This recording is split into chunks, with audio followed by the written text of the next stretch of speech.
sports fans from all around the globe. I am your host, Jeff Dawson, East Coast Sports Investors, and this is your final episode of the Breakfast Bankroll of 2021. Holy cow. The year flew by. It really did. Amazing. Myself and Scott debuted this sometime back, and then I don't know how many shows we have in. Well over 100, I think. But it just tomorrow, January 1st, 2022, and all this going around in the world with the pandemic and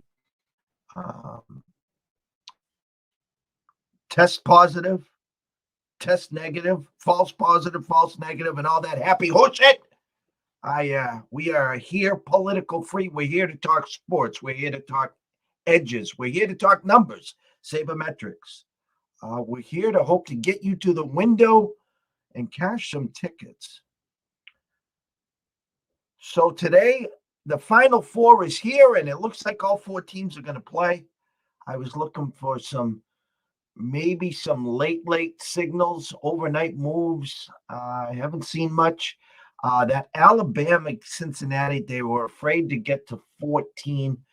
But our friend Chris Andrew, Jimmy Vaccaro said, the hell with it. At South Point, we're going to go to 14. Here it is. And they still can't get any Cincy backers. But with that said, let's bring in my co-host from the Palm Tree States himself, the man with the plan, the one, the only, Mr. Scott E. Webb.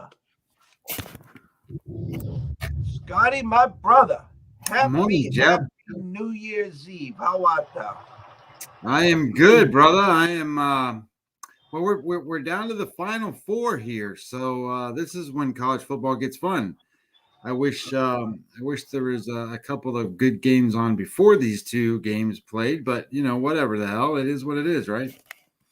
Well, you know what, I I think there were some people that are saying that exact same thing. I wish there was better quality games before the Final Four. There'll be a lot better quality, obviously, later tonight and obviously tomorrow.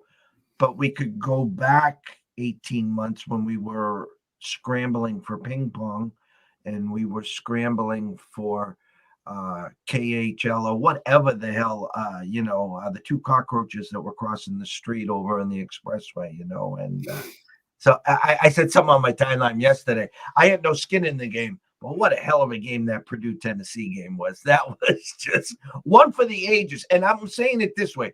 The first 60 minutes was, okay? Again, no skin in the game. I feel for anyone with that had Tennessee skin. Kind of a shitty way to end the year, but we're not here to talk about that. How are you, Scott? I'm good. I'm good. I am really ready for these two games today. I mean, I have a problem with the first game, so I know it starts in like 5 minutes. So I don't have anything for that game. My opinion basically is that I think Wake Forest is going to be disappointed that they don't get to play a team like Texas A&M. I think Rutgers is going to be a team that whatever, they got in there somehow, and then they get to get the game played. But it's a mismatch, and I don't know what the motivation edge is. I'm just leaving that game totally alone. As we were speaking, a little insight for you for Sunday. Kirk Cousins, COVID-19. So most likely will be out Sunday against the Vikings. No, thanks for playing. See ya. Someone put on social media, and they've been posting. Hey, Billy, we got a message from Billy, by the way. Good morning, Billy. Big day for you today, so I want you to, just take it easy. Have a great lunch. Tell Rebecca we said hello. Love you. Roll Tide. Get that gumbo, the crawfish, get it all going. Hope that you guys pull through. And then best of luck in a week, 10 days. But I'll be talking to you later today, Billy. But again, thank you. And thank you so much for all your support all year. You're here all the time. We can't thank you enough, my brother. A stat where the double-digit favorites in these bowl games are like OFA. They're OFA. And I listen, I'm an open book. And I'm going to tell everyone watching here a funny story. We've had a tough December here, the VIPs. And I feel like in Major League when the big heavy hitter was struggling so bad they wanted to take a sacrifice of chicken. And I'm telling you, I had a voodoo doll. Someone has a voodoo doll on us. If I had tomorrow's results, I still couldn't win today. It just it's that part of the year. Numbers don't lie, and they catch up to you. Okay, we've had a great year overall. But anyways, so I take a drive, Scotty, to the casino. I got to clear the mojo. And I just want to hold the winning ticket. You know what I mean? And so I'm like looking. Okay, I wanted some skin in today's game. I'm a huge Georgia fan. We've talked to a blue in the face. Sharapan and I talked in August. Georgia 8-1 before the Clemson game. And right before kickoff, they dropped to 6-1. And the rest has been history. Team KHAKI scares the shit out of me, and I can't wait to hear what your side is there. But I said, you know what? I'm going to hold a winning ticket. I'm breaking the mojo. And this was a few days ago. I loved Mississippi State, all the numbers, everything. And we talked about it. This was going to be blowout central. So I was like, okay. And I'm not going to reveal the numbers that I had, but let's just say the trip cost me $1,000. Okay. So I had a nickel on Mississippi State first half. Thanks for playing. But I'm going to get cute and I'm going to get them, Billy. Scott. I do a $4 3-team chalk parlay. Alabama money line, Georgia money line, Mississippi State money line. Hey, they're not going to cover the 10, 10.5, 11. That's okay. There's no way they're going to lose that game. So there's my rant and rave. But my point is the whole world's on Wake Forest. There was even an adjustment overnight. It's up to 17 and a half at the win. 62 and a half, 63, 80% of the tickets. It's going off in 1 minute. Listen, I would tell everyone to grab another coffee. If you're at South Point, go get yourself a couple hot dogs. That's just my take on that game. Well, I got no opinion on that one. My problem with the game is, these kids were psyched up to play Texas A&M. Wake Forest is a team that's looking for respect, and they want to be in a spot where they're going to play some talented program that deserved to be in a New Year's Eve bowl game, and they wanted to show what they can do. And I just feel like that they're going to be in a letdown spot. And I just don't know how ramped up Rutgers is going to be to go play Wake Forest, to be honest. I think that, this is one of those spots where, when you played your last game for Rutgers and you took off your shoulder pads and you put the stuff away, you didn't expect to go back and get them back on again. So I don't know what that's all about. I don't know how that's all going to play out. Now, I will say the second game I do have an opinion on, and that's that Central Michigan game. And I'm a little bit PO'd that these numbers are moving before I get a chance to say something about the goddamn game, because I played Central Michigan +7. And you got a good number because overnight some big moves came in and down to 5.5 across the Vegas Strip, and it is now 6. It was just 7 2 hours ago. It's the numbers are moving right now, and that's why I say shit. I wanted to get on here and tell everybody to take that damn number plus the 7, and now all of a sudden everybody's taking the goddamn +7. The best you can get to +6, I think. So whatever. I mean, it is what it is. So the reason that this game kind of plays out right is Central Michigan is a team that made a bowl game. They're supposed to play today anyway, but they got canceled. They were supposed to play Boise State. So now they get to play Washington State because Miami backed out of their game, Miami of Florida. And the issue here is that Boise State's actually better than Washington State in a lot of ways, especially on offense. Boise State's better than Washington State, and in Central Michigan, they were plus 9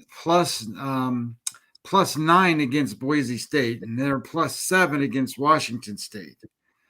But when you start to look at what they can do, Central Michigan is 17th on offense, and they are 32nd throwing the football, or 32nd rushing the football, I'm sorry, and 19th throwing the football. So they got a hell of an offense. They can do a lot of stuff. Of course, it's the MAC. They can't defend shit. But Washington State doesn't have the best offense in the world at all. As a matter of fact, Washington State's offense, I got to move my stuff around to get to them. Washington State's offense is much similar to Boise State, except just a little bit worse. So Washington State ranks on offense 77th, and they're 74th passing, and they're 67th running. So that's like middle of the pack all the way down the line. And now they're going to play a team in the MAC that they should have been there anyway. They're ready to play. They wanted to play a good team. And now they get to play a decent team that's probably at a little lower clip than what the team they were at before. I like the matchup. I think the matchup works really good. I think the matchup was a little harder when they had to play Boise State. So now I feel like this is a spot where I think they're in pretty good shape because they're going to score points. And I don't know if Washington State can do the same in terms of keeping up, if I guess is the best way to say it. Washington State, their quarterback, he is 58th in EPA and 48th in QBR. So he's just a little bit better than average. And I just don't think that he's going to, I don't think he's going to get there. So here's the key thing. When Washington State loses, they score 24 points or less. And they've done that against Oregon, BYU, Utah, USC, and Utah State. They've lost 5 times. So they've got to score a lot of points. And I think that this is one of those spots where they were supposed to play Miami of Florida. I think Washington State's not going to feel real good about playing Central Michigan. And I think they're going to have a little bit of a letdown kind of situation, in Central Michigan's just every bit as good as what Boise State is. And Washington State played Boise State. And if I look that up real fast, because I did a little while ago, I'm pretty sure Boise State beat Washington State. I got to find out. Maybe it was BYU. But it's one of those scenarios where I think that what you run into here is just two teams at different levels of understanding of what this game's about. So I was way good with taking the 7 points. I took the 7 points. And to be honest, I would, if you can get 6, I'd take 6, because I don't think you're going to get a better number. And I don't think you're that far off of where you want to be, but it's a key number. I mean, anytime you're not getting a key number, it's not necessarily the best thing in the world, but I still think you're probably okay with Central Michigan plus 6. I wouldn't go below that, though. I wouldn't take 5.5 or any of that stuff. I think they're good with 6 points. That's about the best I can. That's the best I can say about that game, without being too crazy and getting way deep into the weeds on that game. But I think that Central Michigan's got a pretty good shot here. Yeah, that's a 12 p.m. kickoff, rotation number 295, 296. 59% of the bets, 64% of the money coming in on Central Michigan. Again, that was a line that was 7 for most of the week. Our friends at Circa, good morning, good evening, good afternoon, whatever, to Derek and the boys, Mr. Metcalf, Mr. Benson. At Circa, they have dropped that to 5.5 with Westgate and Caesars. Our friends at South Point are a flat 6. Under over open to 57, 57.5 at Circa, Westgate, South Point. 82% of the bets, 76% of the money is coming in on that over. Yet on DraftKings, it dropped a half point, and the same at Pinnacle. All right. Let's move over to 3:30. Rotation number 273, 274, Cincy and Alabama in the Cotton Bowl. AT&T Stadium, Jerry's World, Arlington, Texas. A number that is 13.5, opened, I guess you could say right around 13.5. It's a game with a total of 57. So basic math there, Scotty. 30 to 20. I mean, I guess for Cincinnati backers, the magic number would be 20, 21, 23. If they can get in there. Bama looking to score 30 plus. 60% of the tickets, 69% of the money all coming in on Bama. Again, they don't want to get to 14. Chris and the boys at South Point did get it to 14. And under over 70% of the tickets on the under, 63% of the tickets, 63% of the money on the under. Opened at 57, and it's 57.5 all across the board in Vegas, 58 at Caesars. The world is waiting, Scott. What do you see? So let me ask you a question. How many times do you think Alabama has scored less than 40 points this year?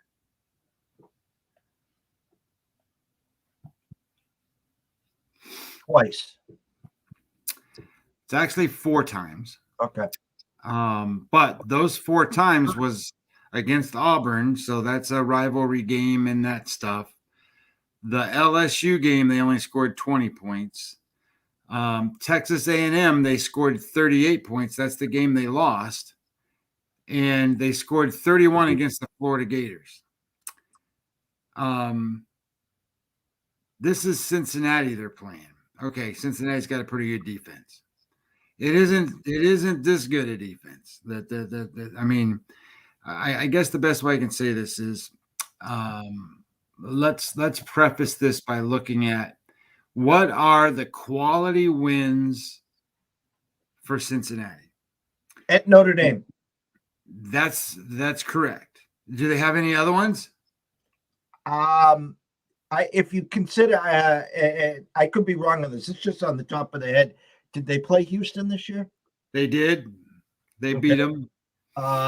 And other than that, in that conference quality, I'm missing one more that was okay. But I mean, for actual tier 1 quality, obviously at Notre Dame is a big win. Okay. Yeah. Houston was pretty good. But I think I'm forgetting one other one. SMU. All right. So when I look at them as a quality win, I'm looking at top 40 schools, right? Top 40, top 45. That's a quality win. Those are teams in the upper echelon, right? They have 3. So they beat Notre Dame, they beat SMU, and they beat Houston. How many do you think Alabama has? Well, I assume, I mean, listen, top 40 versus, SEC schools, every game's, they're a school that they got a target on their back. They get everyone's best punch. So, I mean, they got to have a half dozen at least. They got 8. Yeah. They beat Georgia. They beat Auburn. They beat Arkansas, LSU, Tennessee, Mississippi State, Florida, and Miami of Florida. So the other question then comes in to when you think about Cincinnati and their best win, it was Notre Dame. And that was early in the year, not late. That was one of the first couple of games that they played. So what kind of offense can does Notre Dame run? They don't run anything close to what Alabama is. So the very best team that they faced, they don't have the same or even close to an offense that they're going to face today. So when you think about whether this team's been tested or not, I look at it from a degree that it says they have not been tested to the degree that an Alabama has been tested. I know that that's shortchanging Cincinnati, and that's telling people that look, Cincinnati doesn't deserve to be where they are, which is not true. They probably do deserve to be where they are. They beat Notre Dame, for God's sakes. But we're talking two different leagues here. You're talking two totally different things. Alabama scores 40 points just about every time they go out there. So let's just assume this. What if Alabama goes out today and they score 37 points? Would that be unreasonable? I don't think so. I think that's a pretty reasonable number. They scored 40 on a team that that nobody thought could score more than 10 on, Georgia. So now you sit here and you go, okay, I think let's just say they score 37 points. And you look at the Cincinnati team and what they can do on offense. Well, Cincinnati's offense is ranked 20th overall. But they're a running team. They rank 6th running and they rank almost 40th passing. This kid Ritter that throws for Cincinnati. Have you ever watched him play? He's kind of herky jerky. Like, I mean, he's not like this smooth operator type quarterback that you can go out there and go, okay, we got 3rd and 7. This guy's going to get it done. Quick took Wake Forest a whole 4 minutes, 7-0 Wake Forest. Go ahead. There you go. So I just think that here's what's going to happen. I think that they're overmatched and overrun. I think what's going to end up happening in this game is you're going to see Alabama thump the shit out of Cincinnati, and they're not going to have an answer. And Cincinnati can't respond to that. And even if Cincinnati comes out and smashes Alabama right in the mouth and goes right down the field and scores a touchdown, that's not going to affect Alabama because they're going to make adjustments and do the things they need to do and stop them the next time they go back out there. But that's not the same thing when Cincinnati plays against their offense on the other side. So I look at it like this. Alabama is going to overwhelm them at the end of the game. It's going to be one of these situations where I think you can throw the ball against Alabama. I don't think you can run the ball against Alabama. And I don't think that Cincinnati is the team that can exploit that weakness in what Alabama's defense provides. So I look at this game and I think Alabama wins by 17 or more, no problem. And you can give me the 13.5. I already bet it, and I'm happy with it. And the other thing that I think is important here is this is a game that Alabama's been in, I don't know how many times, 7 times, probably 8 times they've been in this game. And Cincinnati's been in this spot never. None of their players have. This is going out going, holy shit, look at us. We're on the ball. And they're out there just going crazy because they're in this spotlight.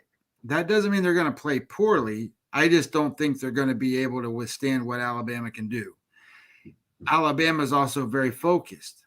One of the things that I have picked up on and seen about and talked about with some folks about Alabama, they have quarantined themselves, so to speak. They weren't allowed out of the goddamn hotel. They're in lockdown. and as a team, they watched the videos. They did all the stuff together. They didn't go anywhere. They didn't celebrate being in town. They didn't do any of that shit. Now they might have done some of the stuff they had to do because of obligations from the bowl game, but they were not putting themselves in any type of scenarios where all these kids, they were all bought in. And one of the kids even went as far as to say, you know what? We're so told about this game. We actually feel like, even though we're on the line as a favorite, we feel like we're the damn underdogs in the game. They want to go out here and kick their shit out of this team. So you got a motivated Alabama team that's been in lockdown. Nick Saban has just mind melded these guys to a point where they're ready to go. I think, look, it wouldn't surprise me if they win by 30. But I've got them winning by a comfortable 17 to 20 points, no problem. I don't have any issues with this game whatsoever. I think this is the easiest one on the day.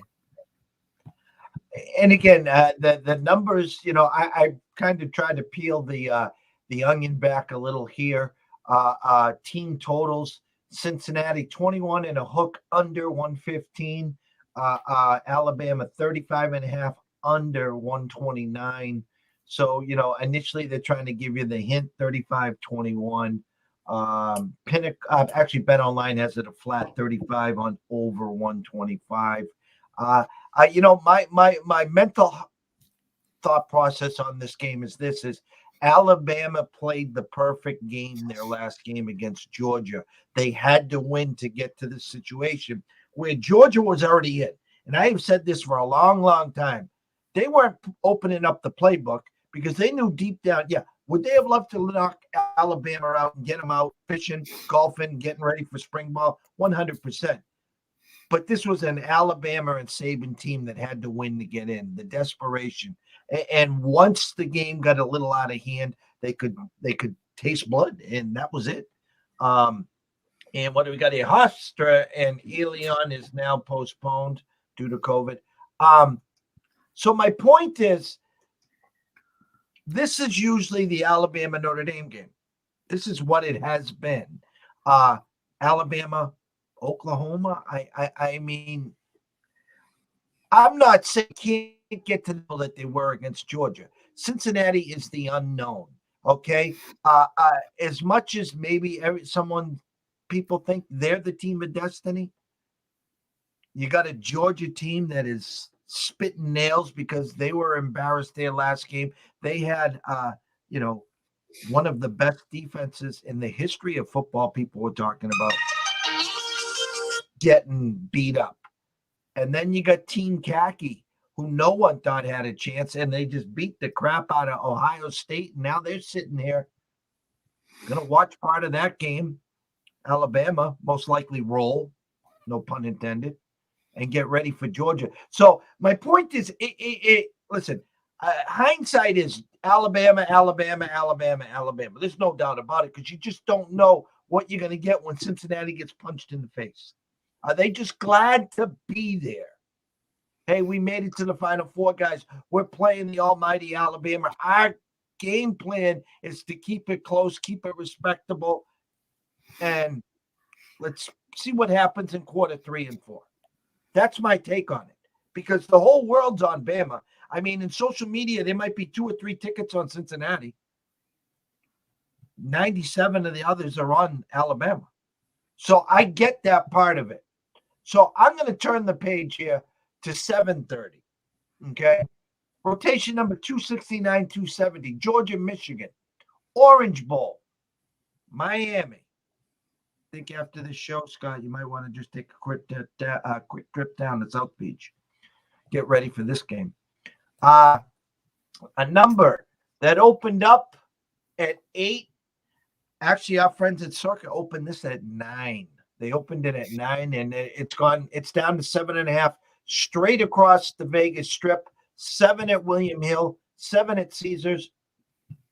Under over opened at 44 in the hook, 45 at one spot, 46 at Pinnacle, 45.5 across the Vegas Strip. And In August, we talked about Georgia 8-1 with national title tickets in our hands. Tough game here in my mind. I think it's a game where Georgia, like you talked about Alabama, I think they're going to be spitting nails. But I think Michigan's ready. They have the best defensive player in the country. They have the best offensive line in the country. Okay, they can pass. They can run. You can't bully Michigan. And I'm a Georgia fan here. I'm trying to say, what the hell? I'm telling you, I'm scared poopless here. The winner of this game, in my mind, is winning the national title. And as much as I want Georgia to have this rematch with Bama, sorry, Bill, so they can knock the snots out of them, Michigan scares the shit out of me. Please tell me your numbers have Georgia rolling here. Well, they don't. Okay.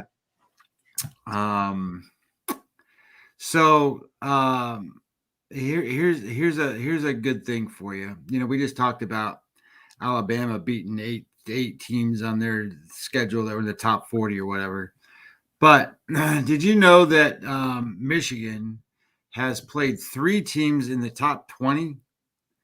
They beat Ohio State, they beat Wisconsin, they beat Penn State. Georgia played 3 teams in the top 22. They beat Auburn, they beat Clemson, they lost to Alabama. So what that tells me is that Michigan is just as battle tested as what Georgia is. So you can't tell me Michigan's not battle tested. They played good teams. Here's the difference. Michigan has played only a couple games against really good defenses. Now, Iowa's a really good defense, and so is Wisconsin. Those are some of the best defenses that are out there, which is like what Georgia is. You know what their average points were against Iowa and Wisconsin? Michigan scored 40 points on average against both of those 2 defenses. 40 points. And I'm sitting here going, holy shit, this team's better than what I thought they were. So what scares me the most about Michigan is not the players. It's the guy wearing the khaki pants. That guy scares me more than anything else because he can screw it up by doing stupid shit. And that's what bothers me about that game. So my numbers in this game, they come out to what I think is incorrect. It comes out 30-28. I don't think they're going to score quite that many points. So after I kind of tweak it out a little bit farther, I got 20 for Michigan, 26 for Georgia. That's the numbers that I come out with. And my computer model says 30-28. So no matter how I kind of look at this game, I got Michigan covering the 7.5. Now, the interesting thing is, and I need to blow this up just a hair so that I can see it and read it just a little bit better. If I can get to, oh, there it is. I'm looking forward to trying to get around my thing here. What's interesting is Georgia's offense ranks 9th, and they rank 3rd passing. They rank 77th running the football.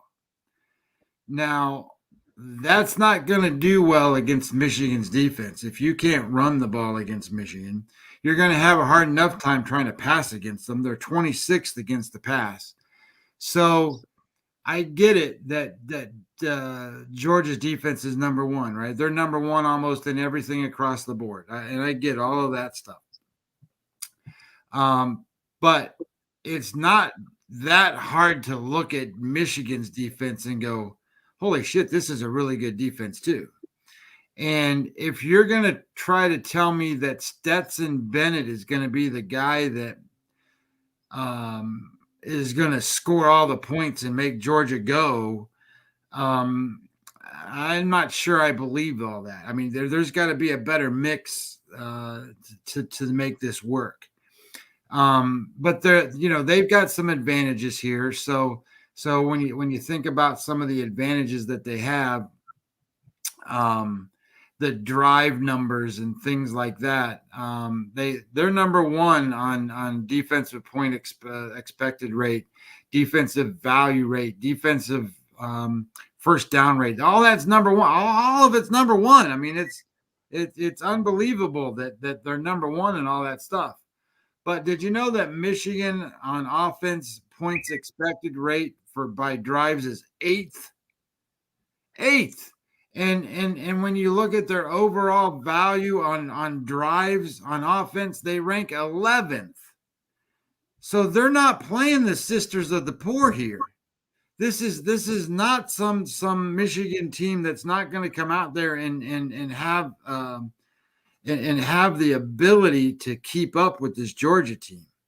So I kind of look at them as almost the same team, other that Georgia's just a little bit better on defense and maybe just a little bit better on offense. Maybe. So where's the difference? Well, the difference is that neither one of the quarterbacks are the greatest quarterbacks in the world. And it's one of those spots where it's is that another guy out for the Vikings in there right there? No, your quarterback will be Sean Manion. Oh, sure. I got you. I thought. Holy shit! The backup quarterback's got COVID now. Sounds like the poor Michigan, the poor Pittsburgh team that ran out there with no great quarterback yesterday, and then their number 2 quarterback gets hurt in the first couple of series of the game, and then they got to play the third team quarterback all the game. Anyway, I don't have good news for you being a Georgia fan for my side of things. I think you take Michigan. I think you take the 7.5 points. And if you're doing that, you hope and you pray Harbaugh doesn't screw it up. That's what I think. And I think that the experience is on the Georgia side. We talked about that with Alabama when they're facing the other way. I think it's going to end up being Georgia and Alabama in the end, because I think that they're just a little bit better than what Michigan is. But I don't think people are giving Michigan credit. No, and quick update: Rutgers now is tied it at 7-7. What I've tried to explain to everyone, and this is just so damn hard for me. Again, I'm a Georgia Bulldog fan. Way back Vince Dooley, Herschel Walker, in those days. I've always enjoyed them between the hedges. Always have. And little credit when credit is due, and when it's not due, then fire the spit the venom. But again, a nice 8-1 ticket in August, 6-1 before kickoff in Clemson, and to be in this spot.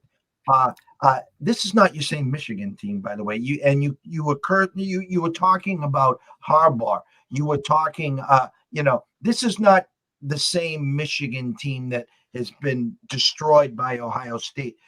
If you didn't watch this Michigan team all year and you just happened to turn them on against Ohio State, who had just put up 50 burger and was just mauling people, and what Michigan did to them was an eye-opener. And I think what was even a bigger eye-opener was the next week. A game they expected to play Wisconsin ended up playing Iowa, a perfect storm to be flat, and they mauled Iowa. This is not that same team that we've seen from this guy. And now you got 6 weeks, a month, however it's long, another underdog role against a Georgia team that was put on this pedestal all year. And again, a Kirby Smart team that was a Tua to Devontae Smith throw away from potentially winning the national title. They've been here. Jim and Michigan haven't been here in God knows forever. But they just, the more I think about it, just seem like a team of destiny, Scotty. That's all. Yeah, no, I mean, look, Michigan held Ohio State to 27 points. And if you don't think that's a big deal, you don't understand Ohio State. I'm trying to flip to my thing here where I can tell you a little bit about Ohio State's numbers. Ohio State averaged over 500 yards a game on offense. They had a points per play number of 0.631. So 63% of their plays led to points. That's how good Ohio State is on offense. And Michigan held them to 27 points. At the same time, scoring 42 points. Maryland. Who did Maryland just play in that bowl game? They just beat the snot out of somebody. Trying to think of it was just a couple of days ago. Who was it? That was where is it? Maryland just played in the Pinstripe Bowl or something. They beat Virginia Tech, right? Virginia Tech. They scored 50 some points in that game, and they just beat the crap out of that team. Well, when Michigan played Maryland, it was in Maryland, and that game was 59-18. Michigan beat the shit out of them. So, you got to sit here and start looking at this stuff and go, you know what? This team's pretty damn good. And we were looking for that game against Wisconsin. We wanted them to play Wisconsin for the Big Ten title. They already played Wisconsin this year. They beat Wisconsin 38-17. So they beat them by 21 points. So I sit here and think nobody is giving them credit. Nobody is giving Michigan credit for being a good football team. And I guess egg on my face if they go out here and lay an egg and don't look very good. But I think they're their own. I think they're going to lay makers here, and I think it's going to be a big fest. Punch each other the whole game long. And to be honest, I think as long as Harbaugh doesn't go out there and screw shit up, I think that they're going to be in a spot where they can hang with them. And we'll see who comes out at the end. Because numbers wise, looking at the quarterbacks and stuff, it's one of those games where the quarterback for Michigan, he's 19th in QBR, 51st in EPA, and Stetson Bennett is 44th in EPA for Georgia. There's not much difference there. And when you start to look at the offense, yes, Georgia can pass the football. But Ohio State was number one passing, not number 3 like Georgia is. And they really did a good number on Ohio State, and they put pressure on the quarterback. And Ohio State doesn't have a bad offensive line either. So I expect this to be one of these slobber knocker kind of games. And I expect them to be able to hang in. Tomorrow, we got a boatload of bowl games tomorrow. God willing, and COVID next year, huh? Can you imagine? 12 hours, 25 minutes, 2022. Going to be a crazy year. I am so super stoked for you and I, East Coast sports investors, breakfast bankroll. Some major news. At some point this year, I can guarantee everyone watching, listening here, I can guarantee you this. Okay. There will be some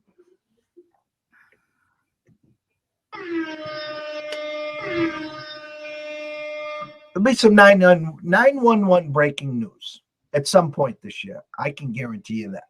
Okay.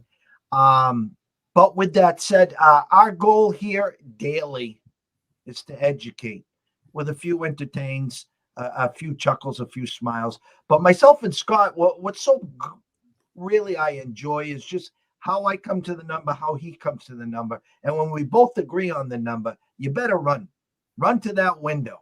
Okay. Because I think we're at about 87.8% when we're both on the same sides. And next year is going to be so promising with the Breakfast Bankroll. We're working on a couple other shows, the Midday Market Report, the Closing Bell, some major sponsors knocking on the door, email subscriptions, live streaming on Twitch. potentially a deal with Roku and Amazon Fire Stick, which we will talk about later on in January. And the list is endless. Our buddy Dave Sharapan, Sportsbook Consig, cash out considerations, friends at Circa, friends at South Point, Westgate. The list is endless here. And my point is, you're in the right place, okay? If you're not following myself at EC Sports Invest, if you're not following Scotty on Webby20 MLB, get over there. And then while you're doing that, jump on over to YouTube at East Coast Sports Investors, subscribe, turn on all your notifications. And when you're done with that, run over to Twitch and do the same. And that's all you got to do. And that's all you got to do. So Scotty's giving you some great numbers, some great info on today. We're going to have a full slate tomorrow. It's the last day of the year, okay? Enjoy yourselves. And listen, if you guys are going out to party, if you're going to be drinking, do yourself a favor, please. Uber, Lyft. Just please leave the keys, the car at home. There's no need. Just do your part. Do your part. Scotty, close it. Yeah, I agree with that statement. I mean, if you're going to go out and have fun, go out and celebrate, do all the stuff you want to do, but make sure you get where you want to go and make sure you get home from where you were, and let somebody else do the driving, and you just chauffeur along for the ride and waltz into the new year and have a great time doing so. You know, smoke a cigar and have a good time. There you go. Always remember this: if you are wagering tonight. Always wager with your head, not your heart. If you have a problem, pick up the phone. There's an 800 number there. Ask for help. Why? Because we care. We want you here in 2022 and beyond. Always wager responsibly. Enjoy yourself. Have some fun with this. Stay positive. Test negative. I stole that, of course, but I do like that. From myself, Jeff Dawson, my co-host Scotty Webb, we wish you the best. Have a blessed day. Cash some tickets. Enjoy that Final Four. And myself and Scott will see you next year.